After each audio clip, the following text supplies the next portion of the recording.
In an instant, Hiroshima was transformed into a wasteland. How could anyone comprehend such destruction? The epicenter bore the full force of Little Boy. Everything in its radius was vaporized. Survivors emerged, dazed and injured, searching for loved ones.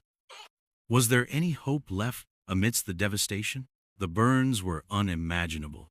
For many, survival came at the cost of unimaginable pain. The mushroom cloud rose high into the sky, a harbinger of death for miles around. Many fled to the rivers, hoping the water could ease their pain. But even the rivers could not wash away the horror. The heat reached over 4,000 degrees Celsius, melting metal and flesh alike. Could anyone survive such fury? The shadows etched onto walls were haunting reminders of lives lost in an instant. For children, the bomb took away their innocence.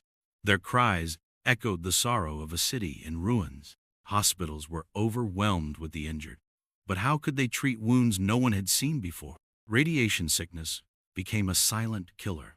Many who survived the blast faced an invisible enemy. Their faces were hidden behind bandages, but their pain was visible to all who saw them. Hiroshima became a wasteland, its once bustling streets now silent under a blanket of ash. Amidst the despair, acts of kindness persisted. Could humanity rebuild its spirit from such ruin? The crater left behind was more than a scar on the land. It was a wound on humanity's conscience. Survivors documented their pain, leaving behind a legacy of resilience and sorrow. The peace flame stands as a promise. Never again.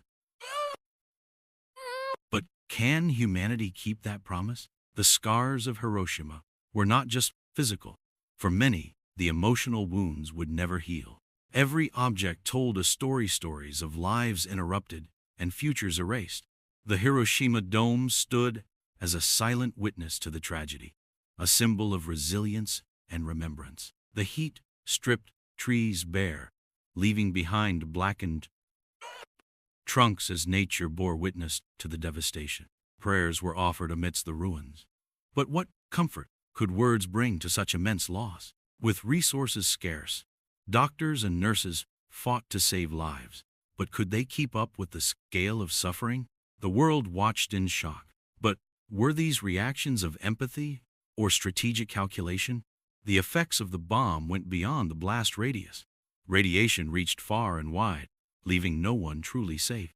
Artists sought to capture the indescribable, but could any painting truly convey the horror of that day? Survivors found shelter